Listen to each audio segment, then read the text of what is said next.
Good morning! Welcome back to Kinselan TV. At ngayon po, may nagturo po sa akin kung paano magluto ng adobo. Woo! At ngayon po, gusto ko po sana siya i-try. Guys, feeling ko po talaga may talent ako sa pagluluto eh. Sigurado po ako guys, na pagkatapos po ng video ito, ay marunong na rin po kayo magluto. Kaya, excited na po ba kayo? Tara, tara, tara!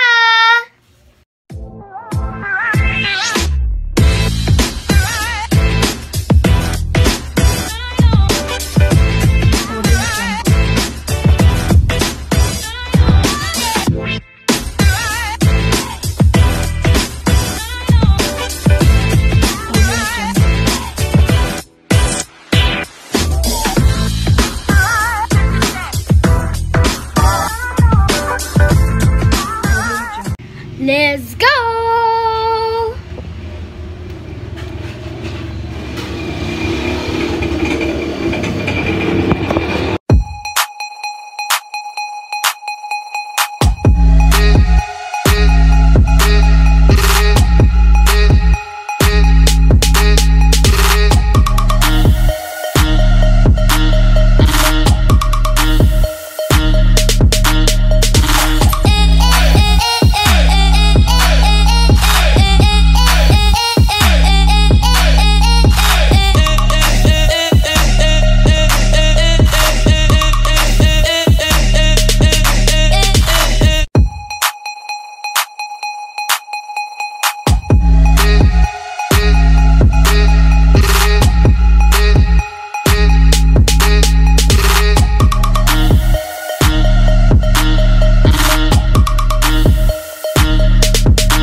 Morning dance!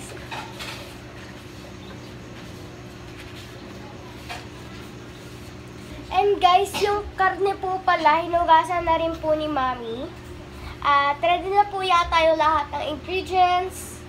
At nga pala po guys, yung karne po natin gagamitin is manok po.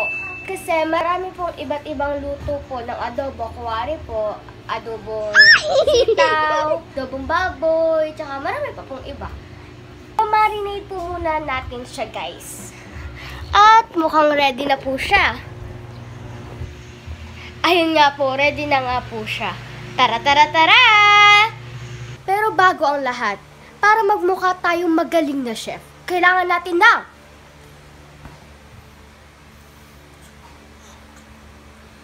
apron! Ay, suta pala natin.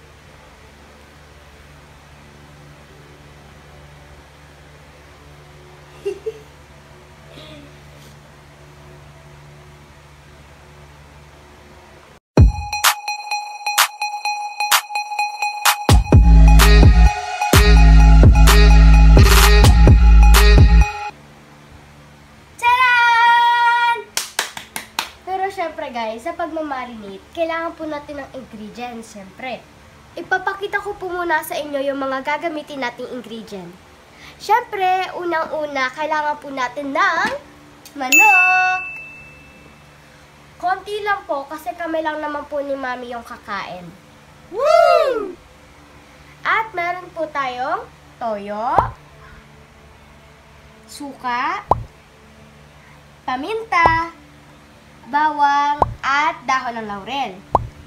Ang technique dito guys, dahil sobrang galing-galing ko magluto, kailangan po yung toyo po, kung ilan po yung toyo, kalahati po yun ng suka. Kung mari po, 6 na tablespoon po yung toyo, 3 tablespoon lang po yung suka. Siyempre, depende po sa dami ng karne nyo. Suka.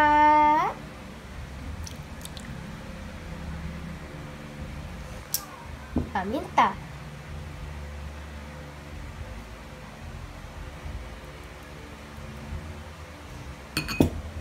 And bawang.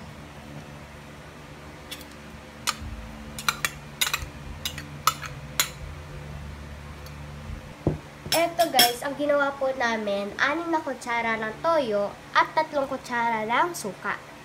Siyempre po, depende sa dami ng karne. Eto po, mga kulang-kulang 1 kilo po ata ito eh. Tapos, maglagay lang po tayo ng konting laurel. Mga 2 lang. Woo!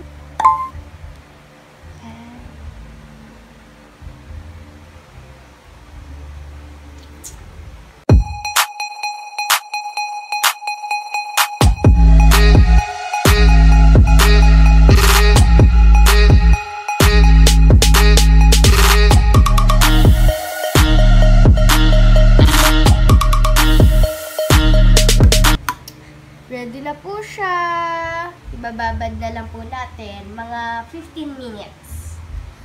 Pero pwede rin naman pong diretso luto na po ito eh. Ay!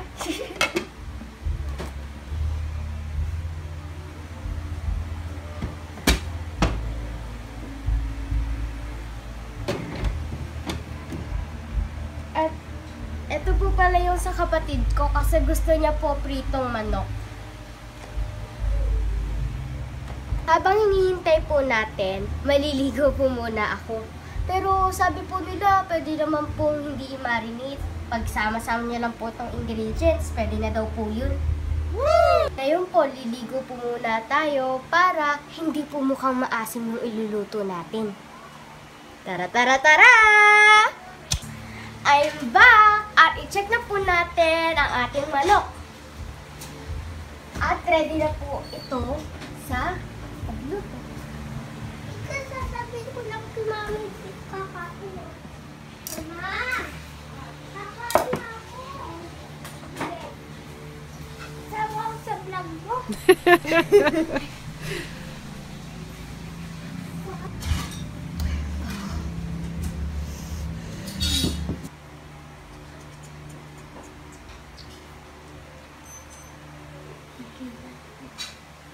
Woo!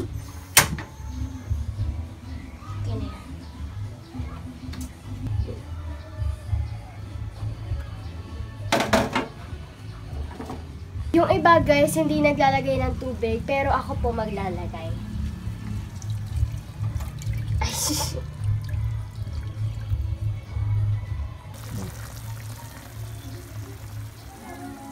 yun guys, papakuluin na lang po natin siya at hihintayin matuyo.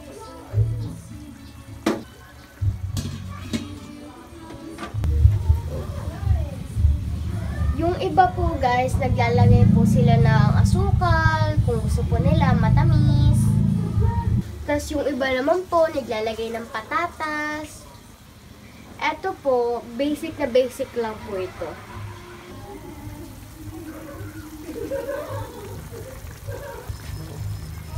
Pagkatapos po natin siya pakuluan, ipiprito po natin siya. Tatanggalin po natin yung sabaw. Ayan, mukhang adobo na.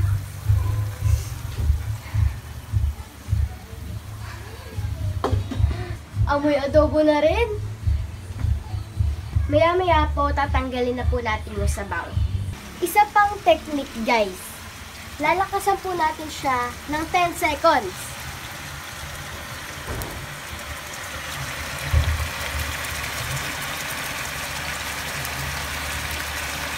And the 10 seconds is done.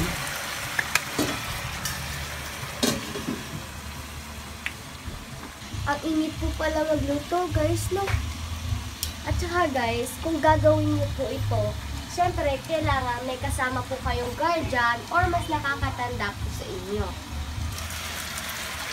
Pwede rin po hindi tanggalin yung sabaw kung natuyo na po siya. Woo! Tapos, iprituhin na lang po natin. Then, titimplahan po ulit. Ayan, hintayin na lang po natin siya matuyo. Siyempre, marami po mga magagaling magluto. Kaya, sana po, i-comment down below nyo po yung mga techniques, mga secrets, sa pagluluto para naman po matuto po kami.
Tapos na rin po kami kumain.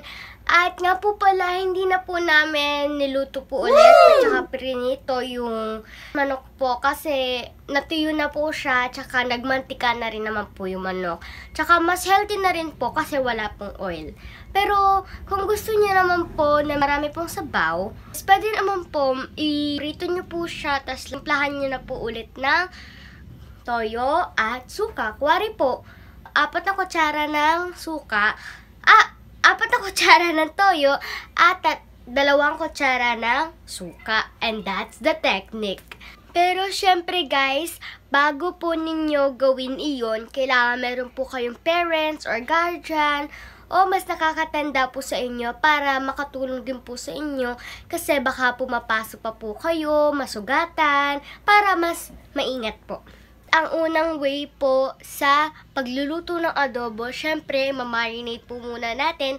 Lalagyan po natin ng toyo, suka, paminta, bawang, tsaka dahon ng laurel. Kayo na rin po bahala kung ano po mga gusto nyong ilagay. Pag nalagay na po lahat ng ingredients, hahaluin na po ito at tatakpan syempre and ilalagay sa freezer. Sa ref lang po. Ilalagay natin sa ref, tapos wait na lang po natin siya ng 15 minutes.